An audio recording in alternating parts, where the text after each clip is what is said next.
What's up, everybody? It's Jake Courtney here, special guest in the Financial Free Era podcast. I'm joined by Megan McGuire.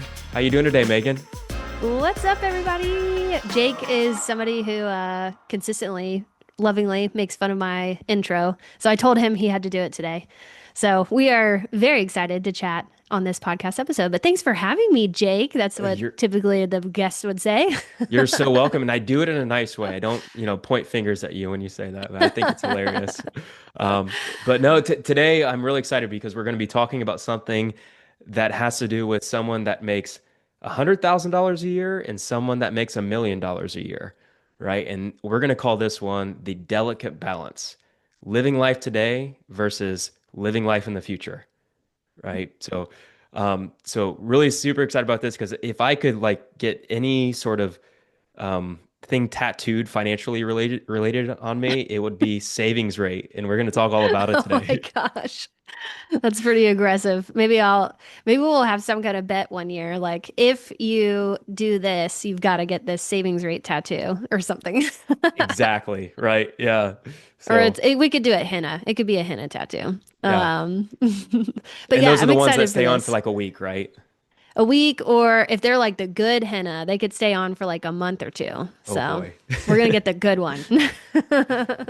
Well, yeah, and I say that because if anybody's going to take anything away from any financial related topic, like it should be this, because this Mhm. is the most important thing that you should, focus on, if anything, when it comes to financial related topics out there, right? So we have rules of thumb all the time, but if we could just think about like what it, determines the trajectory of your financial life, it is savings rate. There's Mhm. no doubt about it. Yeah, definitely. And like, of course, we cover all sorts of different topics in financial planning. But yeah, you're totally right. Like, your savings rate that's what's going to allow us to be able to make work optional in the future. And our savings rate is also something we do have to balance with what we want to do today, what we want to push off for later. We have clients all over the place when it comes to probably not so great savings rates, like we're just getting started or we have to make some adjustments. And we have other folks on the total opposite side of the spectrum that are saving so much that they're like way on track. They are scared to spend money, and we have to try to get them to spend money. And so we want that delicate balance where what is the right balance between like living your current lifestyle now, and thinking about the future, saving for the future. And that's what can really make a financial plan like very well balanced, I guess is Yep. the way to say it. Hmm. We relate it to the old nursery rhyme. I guess I don't even know if it's a nursery rhyme, but Goldilocks, right? Hmm. So, she goes in and there's a porridge that's too hot. Hmm. Maybe the savings rate's too high, and the porridge is Hmm. too cold, right? Savings rate's too low. But we want the porridge that's just right, right? Just the right amount of savings rate to live your best life now and in the future. Hmm. Yep. So let's talk about probably more commonly we see savings rates that are too cold. So we're not saving quite enough. And that could be for a variety of reasons, right? Maybe we're just getting started. We haven't really had a chance to put together our financial plan. Or maybe like life has happened. We've got a lot of debt that we're paying back, so there's not a lot of room for saving. Maybe we're in a training stage of our career, like income is very low compared to where it's going to be in the future. So, rightly or wrongly, like that's where we're at. Our porridge is too cold, our savings rate is too low. So this is where I think you drew a really good graphic where it shows kind of a seesaw, and our current lifestyle is kind of that's like leading, that's the heaviest part of our spending, right? So that's the on the seesaw, that's the one touching the ground, our Got the most current weight. lifestyle. Yeah. Yeah, got the most weight. Yeah. Yeah. So Yeah. talk So, through so how you would like explain to client, or how do you start the conversation when we've got cold porridge here with our savings rate? Yeah, and you're exactly right. We go through phases in life, especially those that, are going through training, and there is a bare minimum to live your life, right? Mm-hmm. We especially in high cost of living areas, you just have to live somewhere and pay rent or pay mortgage.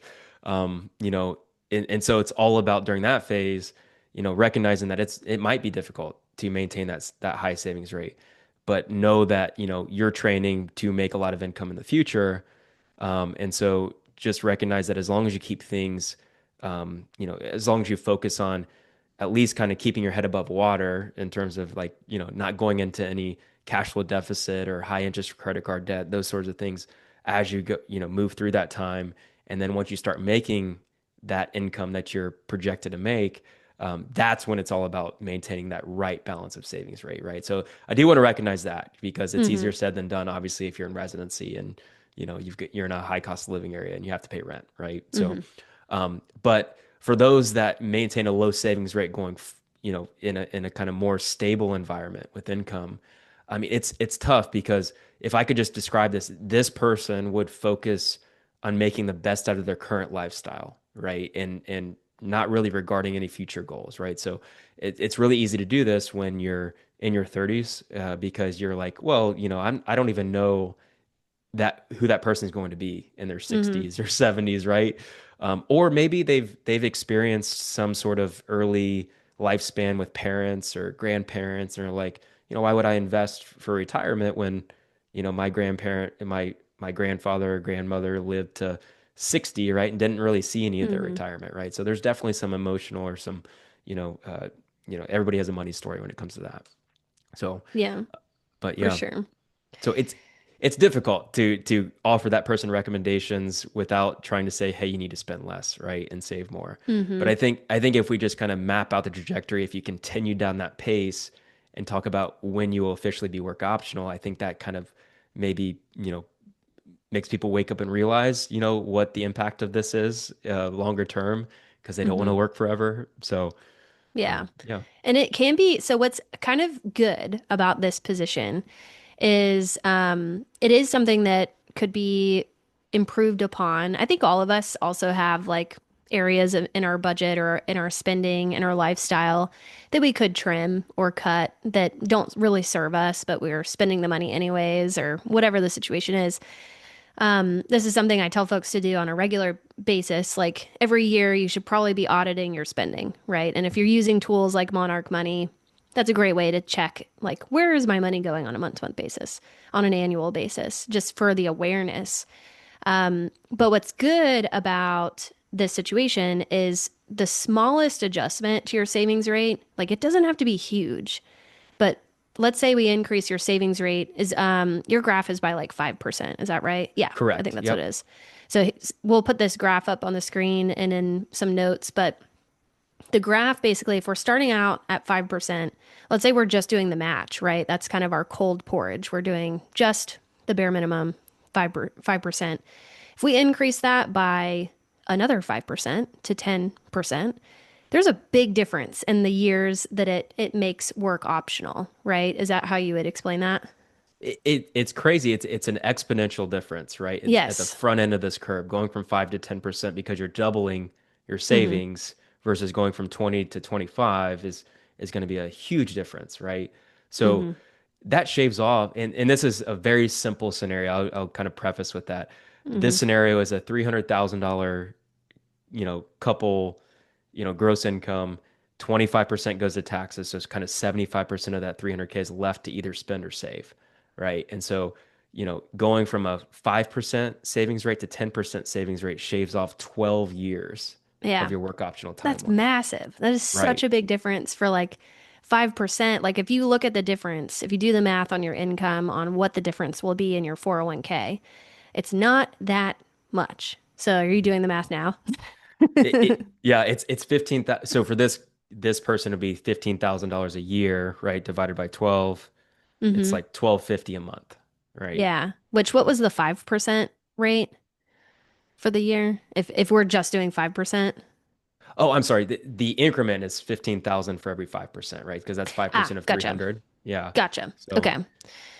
Yeah, so I think at the end of the day, yeah, it's a small like percentage change, but it has such a big impact. So I think immediately like you're already gonna like if you know that, if you see that, if you talk with your advisor about this impact, like that's motivating right there in and of itself. It's like, okay, all right, yeah, that small change, yes, it's increasing savings, it's decreasing my current lifestyle a tiny bit, but it's making a big difference. Like 12 years. Think about what you were doing 12 years ago. right. A lot of us were, a lot younger doing crazier stuff than we are today. Yeah. Yeah. And So, this would be if you're starting at zero, right? So no investable assets so far. It's mhm, 49 years at 5% savings rate, 37 years at a 10% savings rate. So if you're 30 years old, for example, that would be 79, right? mhm. 49 years from now. Obviously, Holy that's cow. Yeah. very, very old, not old to retire typically, right? Yeah. Versus, 67, right? Which So is that's more like normal retirement age, kind right. of like 65, 67 is typically what someone would say is normal. So, like getting closer to the 10%, that puts you in the more normal range. But most people also don't want to work until 65, Yep. 67. They want it to be a little more optional sooner. Yep. So, that's where we could continue to like move the needle on savings over time as well. Another 5% in this graph gets us to 15% that we're saving of our income. And that drops our years to work optional to being 30. So if you're 30 right now, we're looking at kind of an earlier retirement age of 60. And that's where you can access your 401k plan, your IRAs, because you have to be 59 and a half to do so without an early withdrawal penalty. So, like getting up to 15% is really crucial to have kind of a normal slash earlier retirement. And, doing that is going to mean like if you're not in a place where, like, if you are in a stable environment, like your income is what it's probably going to be for a while, like maybe just regular increases over time with costs of living adjustments, then it may have to be something that you're adjusting some of your current lifestyle in, or we're paying off debts so we Mhm. can have more access to cash flow. But the benefits to doing this is your wealth is growing a lot faster. And we're getting to that finish line, which is that work optional period faster. So Yep. yeah, it could be hard to change the mindset and transition from maybe some of the things that we've been overspending on or we're, or speed up and pay off debt to like get to that place. But I think it definitely yields some good reward there to do so. Right.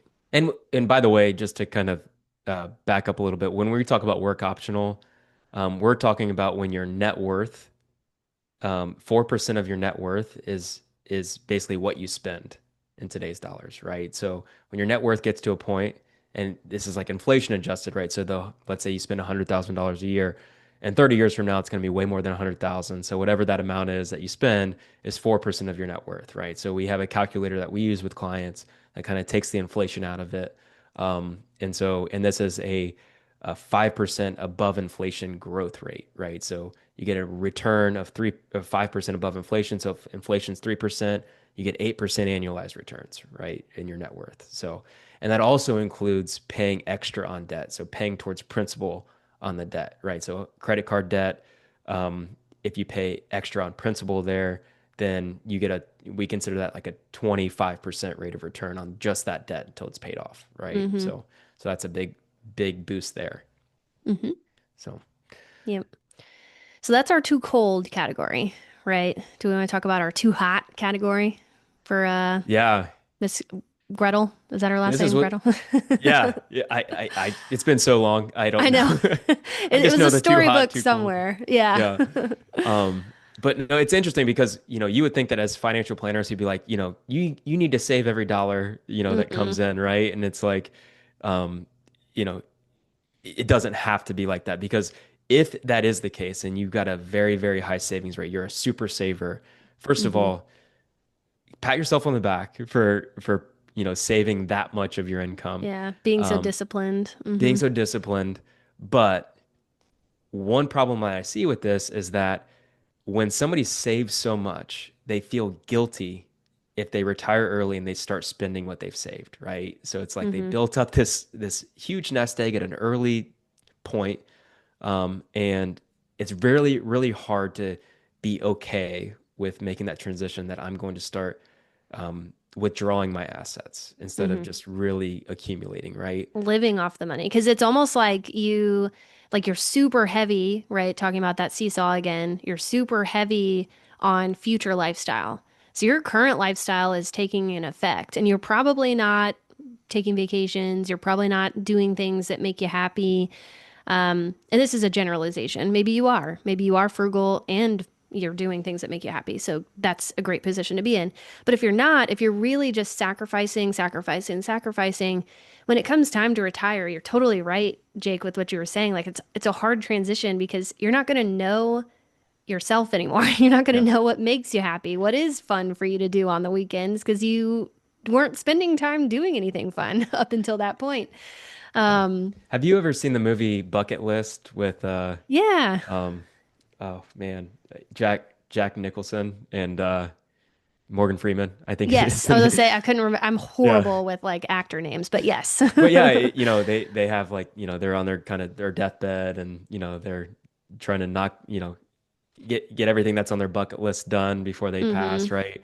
And it's like, no, I don't think a lot of people on their deathbed had said like, I really wish that I would have saved more, in my Mm-hmm. retirement, right? They're more Yeah. the Or I lines like put in more hours. I really wish I put in more hours at my job or yeah. like, went above and beyond for my boss. Like that's not what they're saying. Right.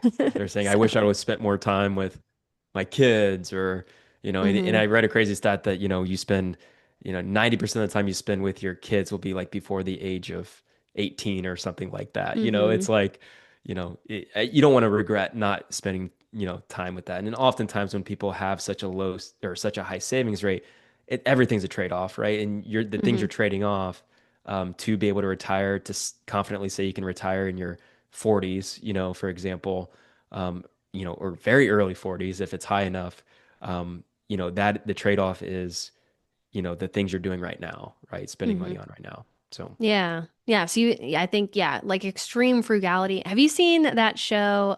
I think it's called something like extremely frugal or yep. extremely Oh man, like watch one of those shows one day. It is fascinating. Like some people are sharing dental floss, which is disgusting to me. I'm sure like any dentist listening to this is like, ugh, like not good for gingivitis. Like Oh, but like there's some extremes on there where it's like they're not flushing after going number one. They're Mm, not yeah, it's just like there's a price when it comes to being extremely frugal. right. And you probably don't have to be that frugal, right? I think the graph that we've been referencing, so when we were talking about too hot a second ago, or sorry, too cold a second ago, this too hot graph, like if we're talking about a savings rate of 40%. So let's say your same 30-year-old, we are saving 40% of our income, work optional, starts to become mathematically possible in 13 years. So you'd be 43. That's pretty early. That is like pretty darn awesome if you really wanted to be done at that time. But if that means like you're not taking vacations, you're not going to your kids' soccer games, you're not doing things that are making you happy, you're working overtime all the time, like you're not really happy, letting off the gas a little bit, letting off the gas by 5%, so dropping from 40% down to 35%, only takes away, or yeah, only takes away 2 years. So instead of work optional in 13 years, if you have a savings rate of 35%, you're work optional in 15 years. So maybe Right. you're 45. Like 2 years might be okay. Like if you like your job enough, you like your profession enough, and like you could use a vacation every year, like take it. Oh my gosh, take it for the two Right. years that you, that it costs you at the end of the day. Like that's not a huge difference. Right. And in this scenario, the $300,000 kind of household income there, um, this person would be spending about 8,750 a month, right? So we're Mm, talking all in, right? yeah. And you're making 300,000, which that gross income is $25,000 a month, right? So they're Wow. spending about Saving a lot. yeah, Yeah. they're spending about 35% of their total gross Hmm. income, right? So yeah, so this person would be definitely living frugally. Yeah. Now, if I lived in a super low cost of living area like Mississippi, I joke about this all the time. I'm like, I want to move to like such a small town in Mississippi or like South Dakota or something where the cost of living is so low because then my savings rate could be 40% because everything is so cheap there Yeah, compared to. So, like, could it be possible for you to be super hot here, like saving too much, but also it's because your expenses are just truly low and your income is just truly that high, like to where the math works out. Yeah. And that's a cool position to be in. But if you're kind of in a normal like suburban area where like cost of living is kind of like it is everywhere, like every other city, then these concepts will still apply. But I Yeah, wanted to call out that it's still possible to be like super hot kind of by accident because of your standard of living. Standard of living, cost of living in your area could play a big part in this too. definitely. I mean, we definitely work with a few kind of rural dentists out there, right? Hmm. So two stoplight town, and you see kind of, Yeah. so and so dentist, on the side of the road, and it's like, okay, they're the only dentist in town, right? But Right.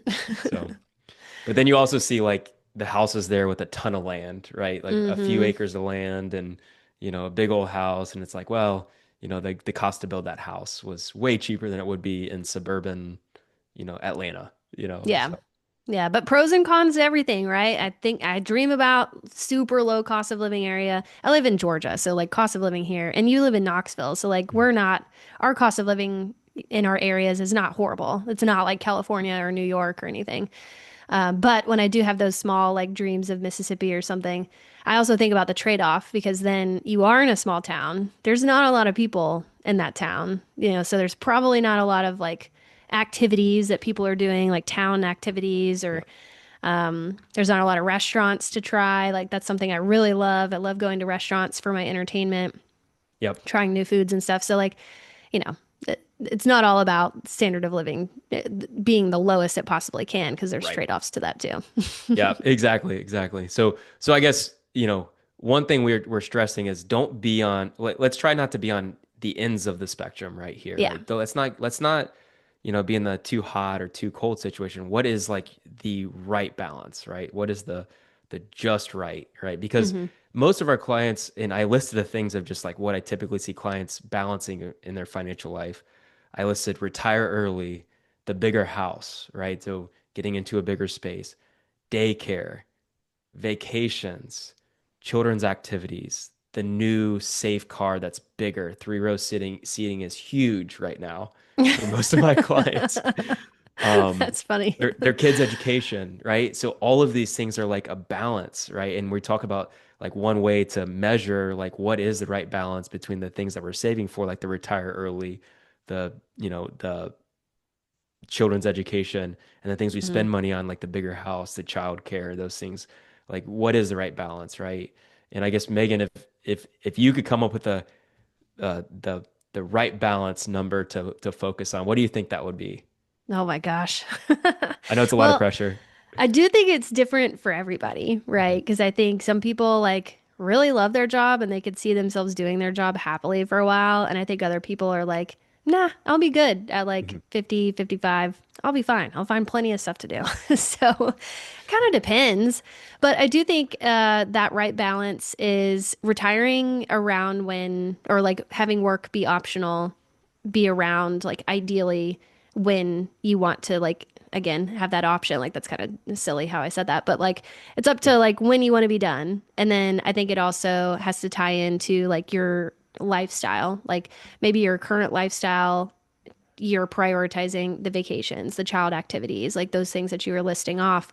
Like if we can prioritize exactly what we want to be part of our budget, what we want to be part of our expenses, and have other things in like a want category where like if they don't necessarily fit in there with our savings rate, what it needs to be done at like let's say 55 in this example, then it's on our want list for later to where maybe we have enough in the future we could save a little bit month to month to build up to that point where we can, have a bigger, badder vacation compared to what we're doing now. Or we can go and buy that three row seat car, the bigger, safer car, right?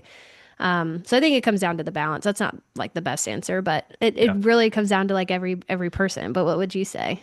I agree. I agree. I would say what we try to strive for with every client is at least a 20% savings rate. 20% Oh, seems to be yeah. a Well, pretty that, good yeah. savings rate, right? 20 or I could have said that too. 25%. But it's funny because I have a client and I don't want to name them by name, and but they probably listen to this podcast.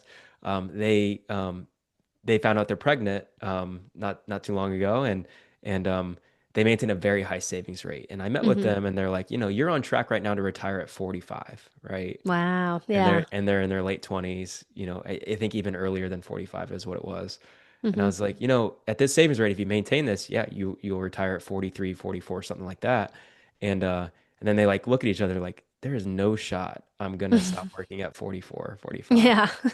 And I was like, well, wait a minute. Like, you guys are going to have a child, and you guys are, and we just mentioned the stat about 90% of the time spent with your kids is before the age of 18. Hmm. Like, it would be a great time to back away from the investment contributions and spend more with your kids while they're young, right? And Hmm. like maybe not when they're infants, but like when they're running around and they're doing activities and they're able to kind of enjoy the beach and all these vacations, right? So it can definitely kind of come in cycles, right? Hmm. But if you maintain at least a 20% savings rate, that will put you on a trajectory to retire well below or well before the typical person, in Hmm. this country, without a doubt, right? So at least hit that 20% savings rate, and you're going to be in a better position Hmm. than the general population. Yeah. Yeah. And that's about maybe 55 if you're Mhm. starting at 30. So yeah, pretty good time frame there because you're still young to like do a bunch of stuff, go on cool vacations, do fun, skydiving or whatever you want to do at the time. Paragliding. Yeah. That's one thing I will probably never do.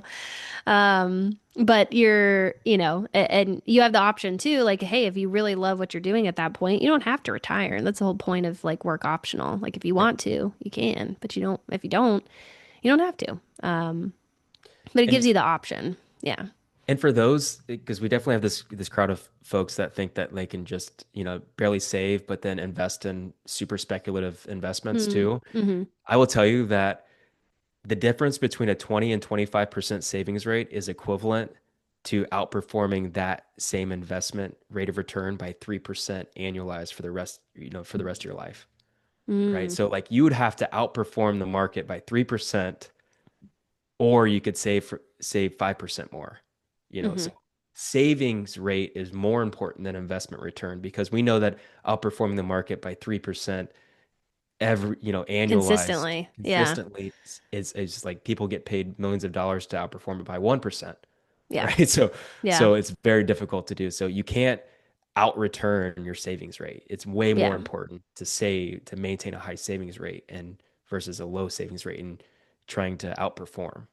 Right. And that's something you can control too. Like performance, like investment performance, you can't control that. You could control like you being diversified, and we could maybe talk about that here in a second, like what you should be investing in and things, but like you can control your savings rate. You can't control what the market's going to do or Right. what your investment return is going to be.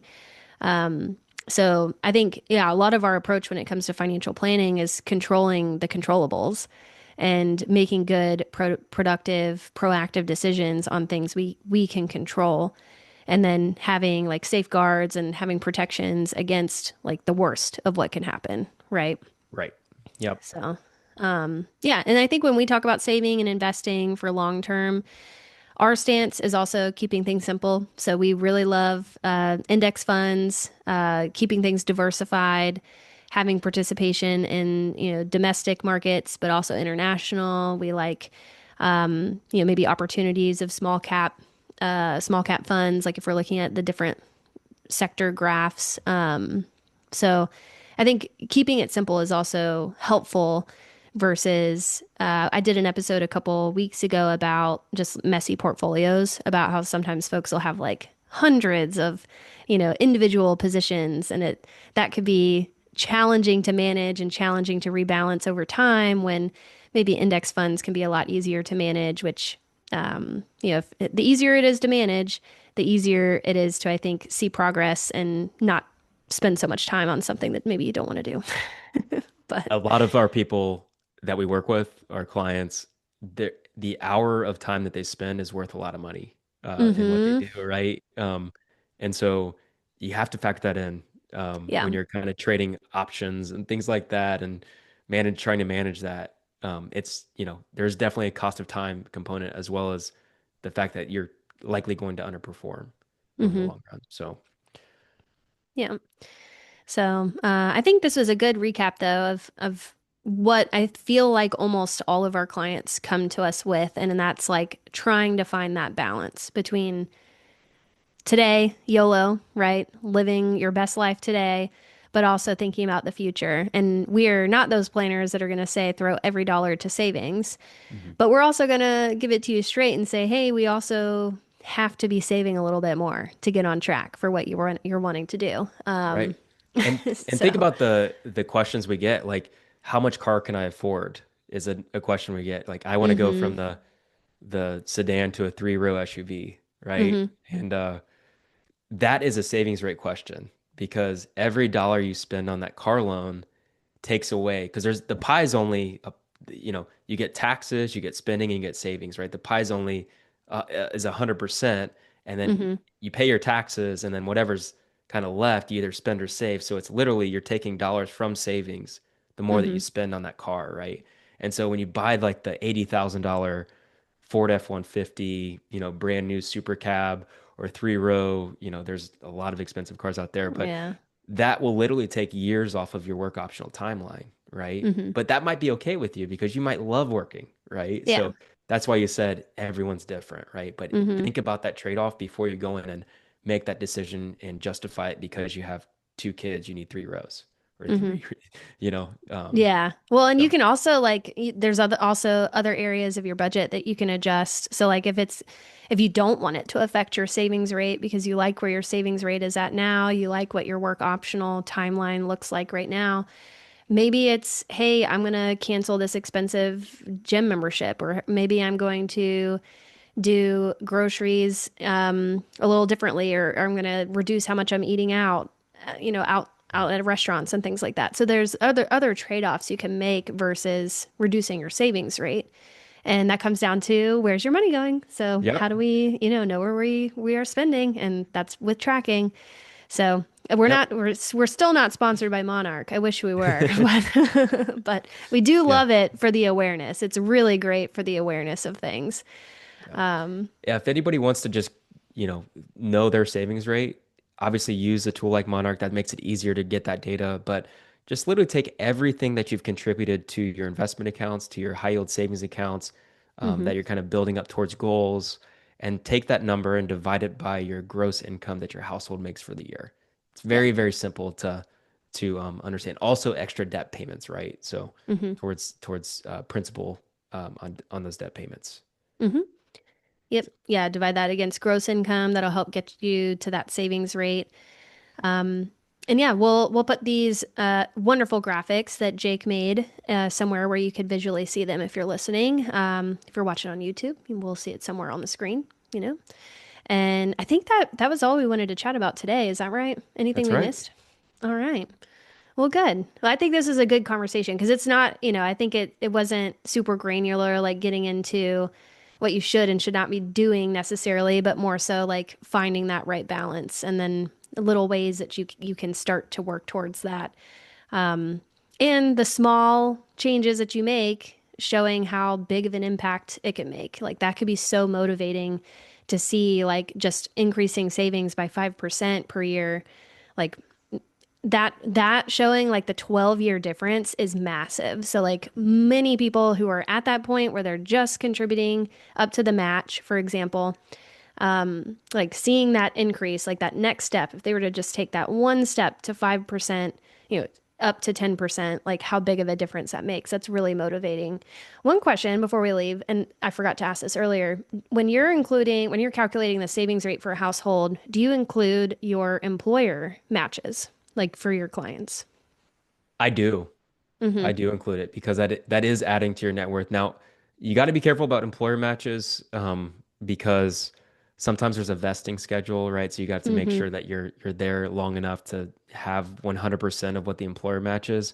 But I do because I do consider that increasing your net Mm-hmm. worth obviously over time and that is invested. Yeah, so I do. Yeah, that makes total sense. And I think I would too. Yeah, because that is a benefit to you working at that employer. It is comp, it's Mhm. compensation that they're giving you. It's just going into your retirement bucket. So great, great part to be, it gives you a little bit of extra oomph where you don't have to quite be saving as much because the employer is helping you a little bit. That's right. Yeah. So, So. Well, good. Well, thanks, Jake, for hosting this today. I appreciate Yeah, it was it. really tough, but I'm glad we got through it. But no, thank you for having me on. Yeah. Well, I hope everybody has a lovely weekend coming up. Think about where your savings rate is. See if there needs to be some adjustments to your temperature of your savings rate, bringing it closer to just right, not too hot, not too cold. But I will catch you on the next one. And thanks so much. Thanks, Jake. Thank you. Are you ready to unlock financial freedom faster with SLP Wealth? Get high quality, affordable, student loan aware financial planning and get the best deal for it anywhere that you're going to find working with your own dedicated SLP Wealth financial planner that is able to give you the best integrated advice across financial planning, investments, and tax, along with all the student loan hacks that you know you need and that you know impact all other areas of your financial planning. The deal you're going to find here is special just for podcast listeners. If you go to promo.slpwealth.com, you can sign up with a great discount off your first month. That's promo.slpwealth.com.